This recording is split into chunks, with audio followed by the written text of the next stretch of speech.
अरे काजल, मैं ड्यूटी के लिए लेट हो रहा हूँ, मैं ड्यूटी जा रहा हूँ। अच्छा। आपकी वाइफ धंधा करती है क्या? क्या हुआ? कुछ नहीं, वो मेरा फोन अंदर रह गया, जरा वो ला दो। चलो ठीक है, मैं लाती हूँ। ठीक।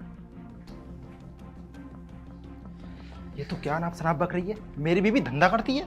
हाँ साहब जी, जब आप चली जाते हो ना तो मेम साहब गैर मर्दों को बुलाती हैं और उनके साथ सोती हैं। पता है तो क्या बोल रही है, वो मेरी बीवी है, वो एक फौजी की बीवी। वही तो साहब जी, आप देश की रक्षा कर रहे हो और आपकी पत्नी ये सब गुल खिला रही है। जब आप चले जाते हो ना, मैंने काफी बार देखा, मैंने सोचा, लेकिन मेम साहब की आदतें बहुत ज्यादा दिन ब दिन बिगड़ती जा रही हैं। देख, अगर वो झूठ निकला ना तो तेरे घर से निकाल दूंगा और काम पर भी नहीं रखूंगा। हाँ साहब जी। चल ठीक है, जा आप तो अपना काम कर। ठीक है साहब जी।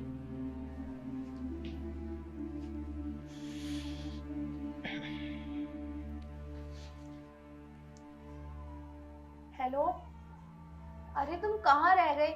कितना टाइम हो गया? अरे हाँ हाँ बाबा, मेरे हस्बैंड गए ड्यूटी पे। जल्दी आ जाओ, जब भी देखो तुम लेट ही आते हो। चलो ठीक है, इंतजार कर रही हूँ मैं तुम्हारा। ठीक है।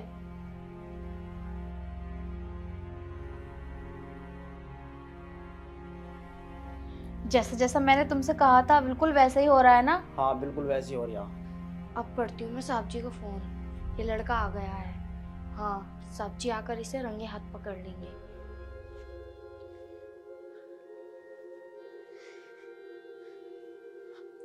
हेलो हेलो, हाँ साहब जी, मैंने आपसे बताया था ना कि एक गैर मर्द आता है आपके घर। हाँ, वो आ गया है। मेम साहब उसे अपने साथ अंदर लेकर गई हैं। हाँ, आप जल्दी आ जाओ। ठीक है। अब बताएंगे साहब जी इन्हें।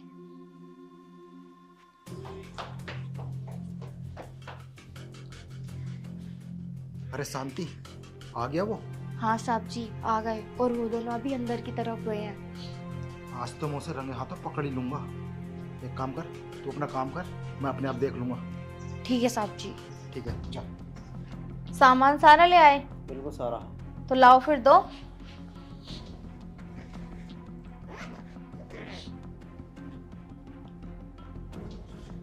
ठीक है। वाह काजल वाह, जो मेरा शक था वो सही निकला। शक था? क्या बोल रहे हो तुम? पहले एक बार मेरी बात तो सुन लो। क्या बात सुनो तुम्हारी, तुम धंधा करती हो, साफ साफ दिख रहा है। मतलब? तुम्हारे हाथ में पैसे नहीं दिए हैं इसने? तुम कहना क्या चाहते हो? पैसे दिए इसका मतलब ये नहीं कि जो तुम बोल रहे हो मैं वो करती हूँ। एक बार मेरी बात सुन लो। तुम्हारी क्या बात सुनूं अब मैं? मेरी आंखों से साफ साफ दिख रहा है। अच्छा, तो तुम्हें ऐसा लगता है कि जैसे मैं धंधा करती हूँ? हाँ, तुम धंधा करती हो। और एक बात बताओ, तुम्हें ये सब करते हुए जरा भी शर्म नहीं आई? अरे अपनी ना सही, कम से कम मेरी तो इज्जत कर लेती, और मेरी ना सही, कम से कम मेरी वर्दी की इज्जत तो करती। तुम्हें पता है बॉर्डर पे इतनी मेहनत करता हूँ दिन रात रह के, सिर्फ तुम्हारे लिए, क्योंकि मैं तुमसे इतना प्यार जो करता हूँ। छी, ये शर्म आती है तुम्हें अपनी पत्नी कहते हुए। बस बस, बहुत सुन लिया मैंने तुम्हारा। तुम ये सब देख के मुझ पे इतना घिनौना इल्जाम लगा रहे हो। अरे तुम भूल गए क्या तुम्हारी कितनी कम सैलरी आती है, और तो और घर का ठीक से खर्चा भी मैनेज नहीं हो पाता है। और जो आती थी पहले, अब तो वो भी नहीं आती। कभी सोचा है कि घर पे मैं किस तरह से मैनेज करती हूँ खर्चे को? राशन वाला, रूम का किराया और दूध वाला, कितने पैसे होते हैं। तुम तो चले जाते हो ड्यूटी, ये सब तो मुझे देखना पड़ता है ना। और तो और तुम्हारे मम्मी पापा जी की दवाई का खर्चा, वो सब तो मुझे उठाना पड़ता है ना। तुम तो कभी पूछते नहीं हो कि किसी चीज की जरूरत तो नहीं है या कुछ लाना तो नहीं है। तुम तो बस चले जाते हो अपनी ड्यूटी का फर्ज निभाने। और तुम मुझ पे इतना घिनौना इल्जाम लगा रहे हो। तुम्हें पता है ये भैया यहाँ पे क्यों आए हैं और इन्होंने मुझे ये पैसे क्यों दिए हैं? मैं इनसे बाजार से कपड़ा मंगा के उन्हें सिल सिल के बाजारों में बिकवाती हूँ, और इसीलिए मुझे पैसे ला के देते हैं। ये काम मैं इसलिए करती हूँ ताकि मैं घर पर ही रहूं और घर से बाहर ना जाऊं। इसीलिए मैं ये काम करती हूँ ताकि घर का खर्चा अच्छे से चल सके। लेकिन तुम तो मेरे बारे में इतना गलत सोच रहे हो। अरे तुम्हें तो मुझ पे गर्व करना चाहिए कि मैं घर पे रह के काम कर रही हूँ। और तुम ही कहते थे ना कि मैं घर से बाहर जाके कहीं नौकरी ना करूं ताकि मुझे किसी के आगे जाके गिड़गिड़ाना न पड़े नौकरी के लिए।